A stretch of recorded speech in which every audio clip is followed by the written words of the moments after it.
there, I'm Ninja. Welcome to the GCast. Your host is me, Ninja of Ninjaton. Who is these people? Hi, I'm Levi Church, and I'm upset that you guys recorded the GCast without me. Well, you should be. I'm Paradox, and I'm a little confused. Oh, is it because of what Biff posted? I don't even know what... Oh, yeah, that confused me too. What?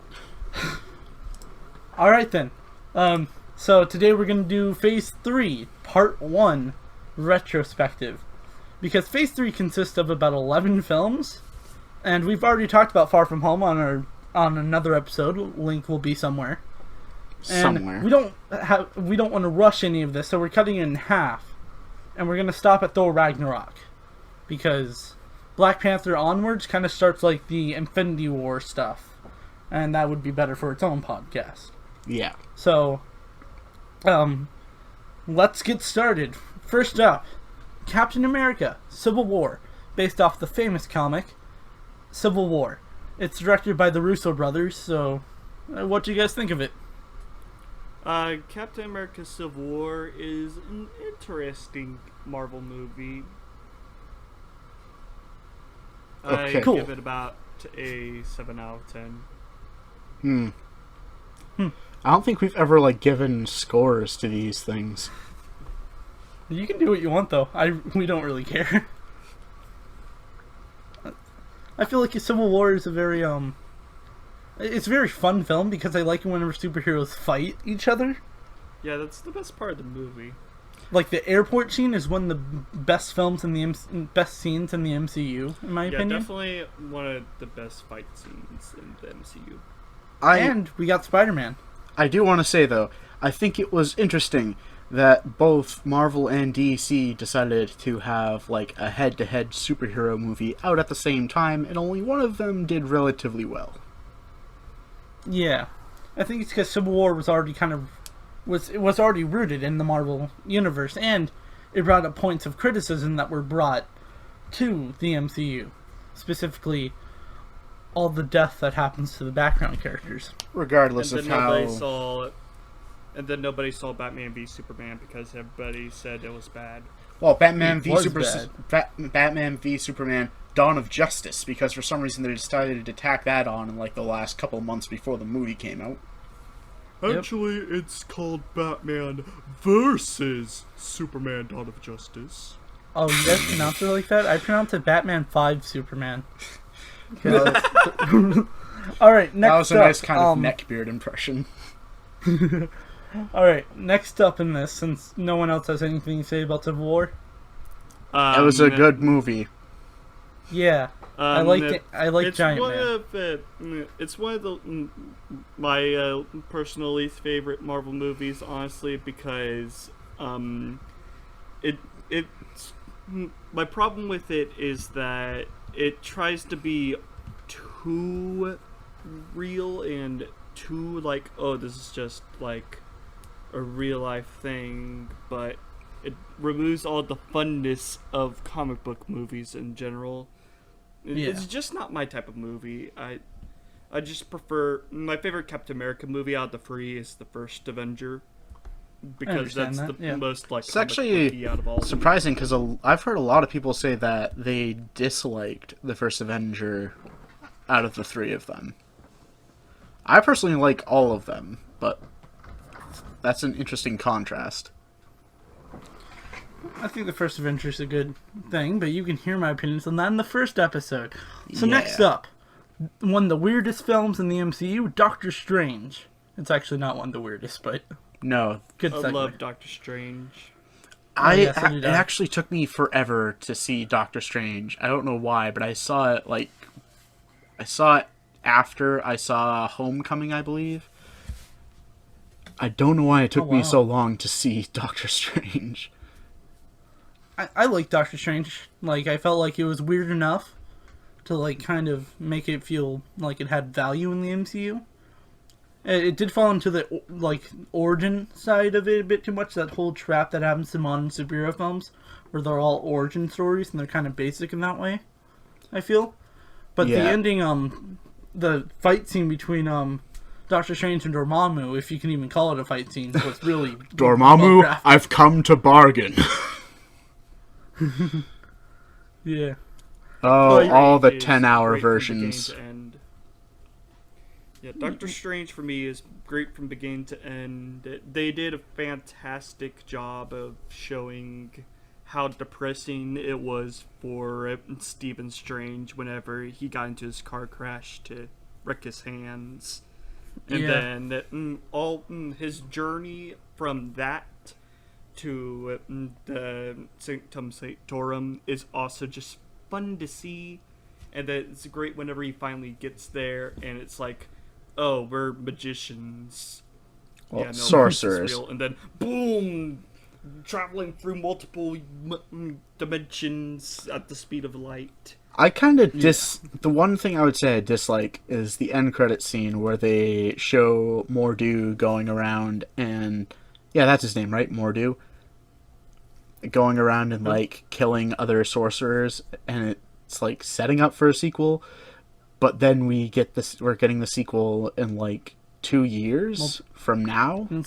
I think it's a good end credit scene, but It set something up, and then it took a long time for there to be any payoff, if he's even going to be in the Multiverse of Madness. But that's kind of what happened with Thanos. I mean, like... Well, yeah, that actually is true. But It's Thanos, just they were like- consistent with. Mordo, it's just like, he killed a guy, and he's evil now, but then it's like, okay, where is he? It's been like 6 years. Thanos only appeared in 3 films before Infinity War. How many films does the Rogue guy?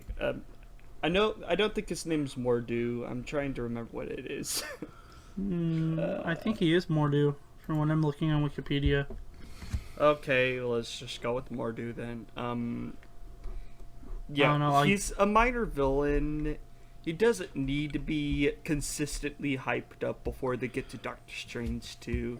Well, no, that's not what I it's mean. not a It's big just like, deal. it just seems weird that they went and like gave you this, oh shoot, he's a bad guy now, and it's like, I'm glad that they Didn't did the really- oh shoot, he's a bad guy now, because I always knew he was a bad guy before I watched the movie, so it would have been weird if he never turned bad during the film. It's like, well, I know he was going to why turn is he bad. a I know bad the guy? comics. It's just like setting him up like that, I'm and glad then that they taking showed so it, long though, to do just- something with it, though. I'm glad that they showed it though, to just stop people from freaking out he's not a bad guy. Yeah. I All think right, they could have so- done something more like what they did with Mysterio, though, and pull something like that. Or like Loki.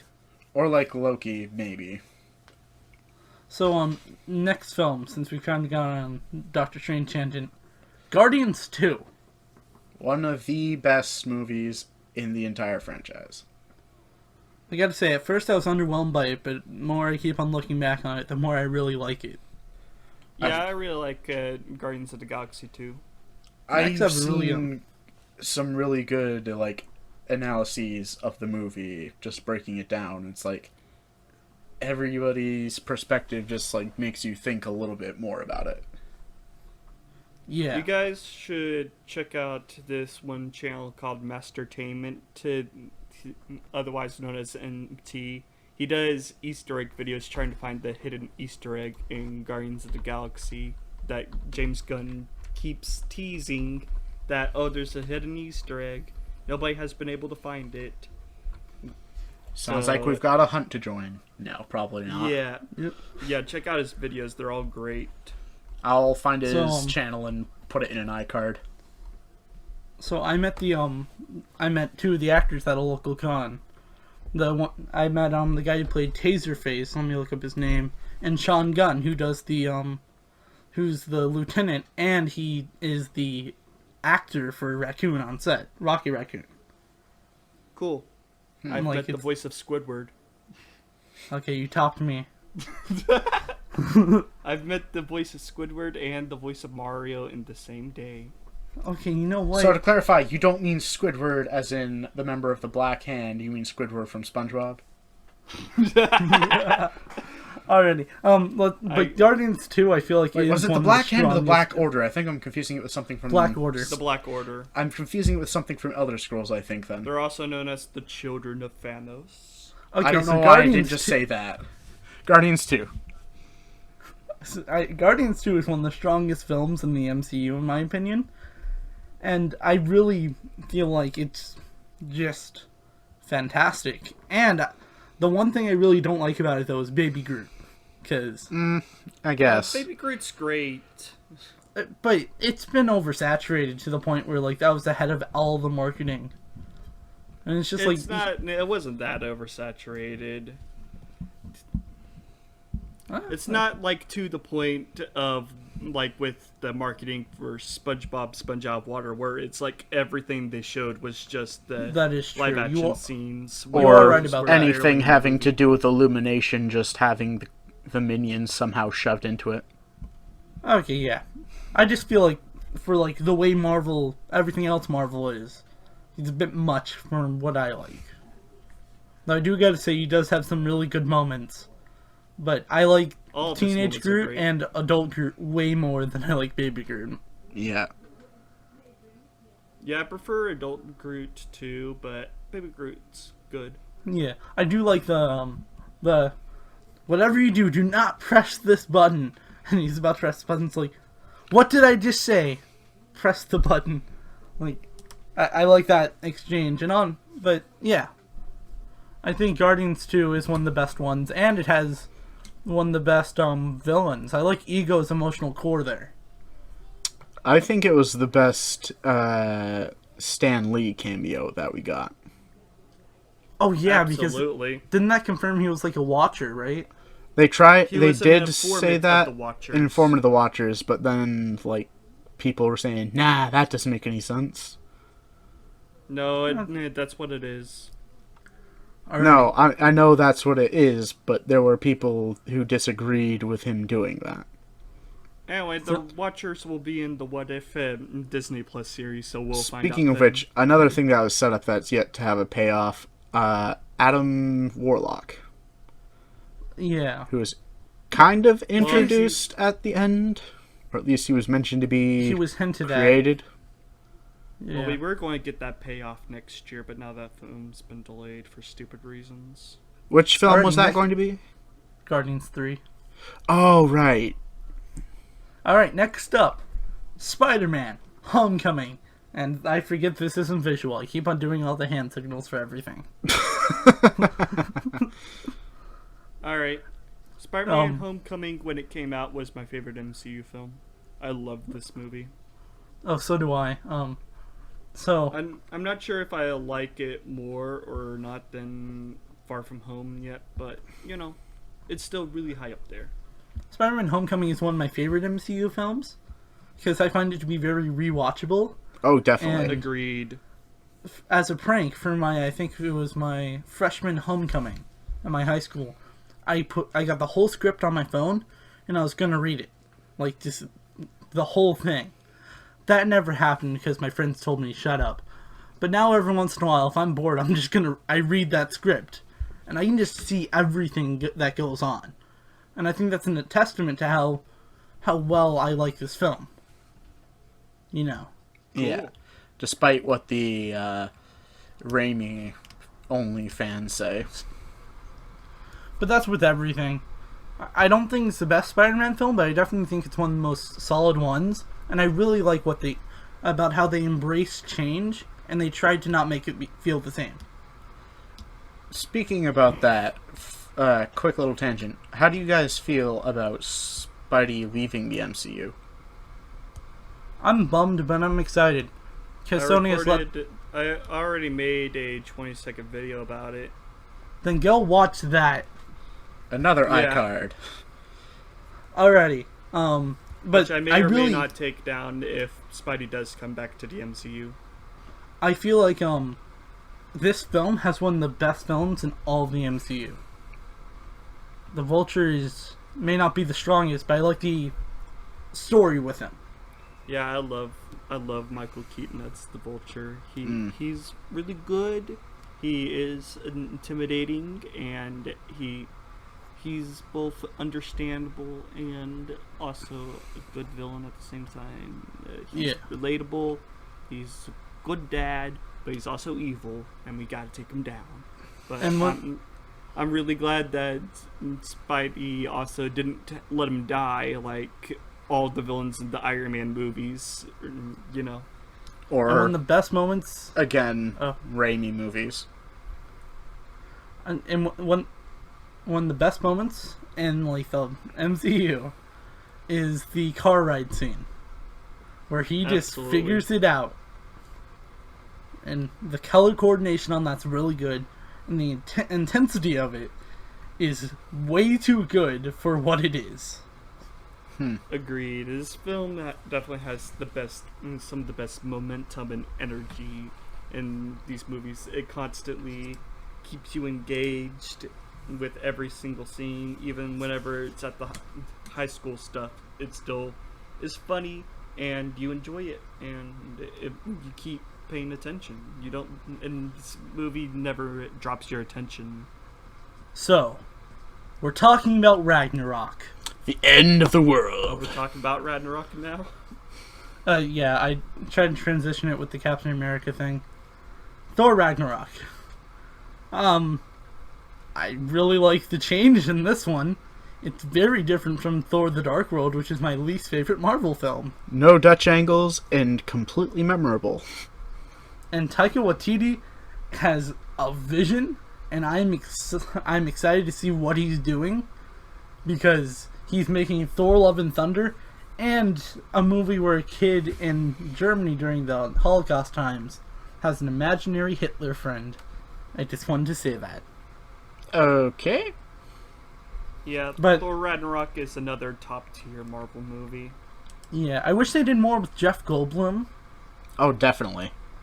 Well, he had a bunch of deleted scenes. Oh, he did? I'll have to check this out, then. At least it's better than what they did with, what was it, Fallen Kingdom or whatever? No, I mean the Jurassic Park movie. Where they were like, Jeff Goldblum's back, and he was there for like one scene. The beginning and ending. Okay, two scenes, but like, they're like, hey, he's back. And like, they did nothing with him pretty much. And it's the same scene at the beginning and the ending. They just cut it in half.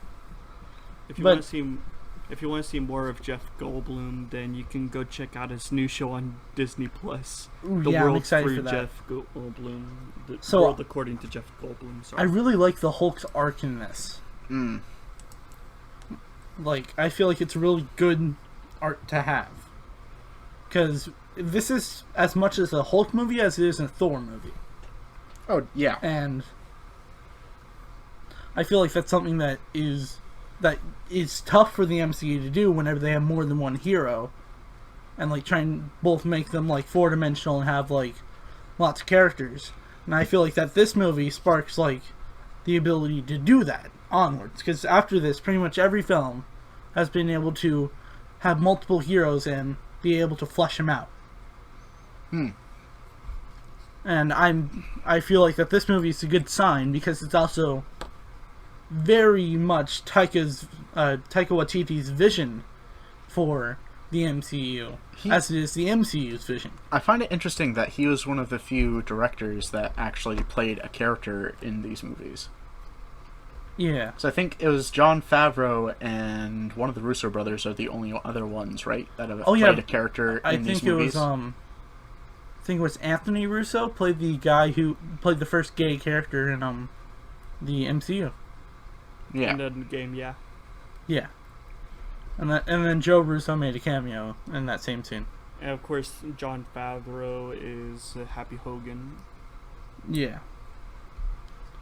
But I really like Thor Ragnarok. It's just a bunch of fun, and that's all it really tries to be. And it's also very emotional, giving Thor kind of a good arc. I think it had the best music out of any of the movies. It's definitely one of the best. I feel like Guardians has the better soundtrack of the MCU. Best one. I'm a sucker for 80s synth. Oh, okay. Then you do you. But I agree with you. It is a really good soundtrack. So, that's the first half of Phase 3. What you guys think about it? Any final notes? The best movies are Thor Ragnarok and Spider-Man Homecoming. I completely agree with those. Well, Guardians 2, I feel like, is the best out of this half, in my opinion. Yeah. I'm a sucker for Chris Pratt. You guys think that this half of a phase is... What's your stance on this, like with the other phases in the MCU that we've covered?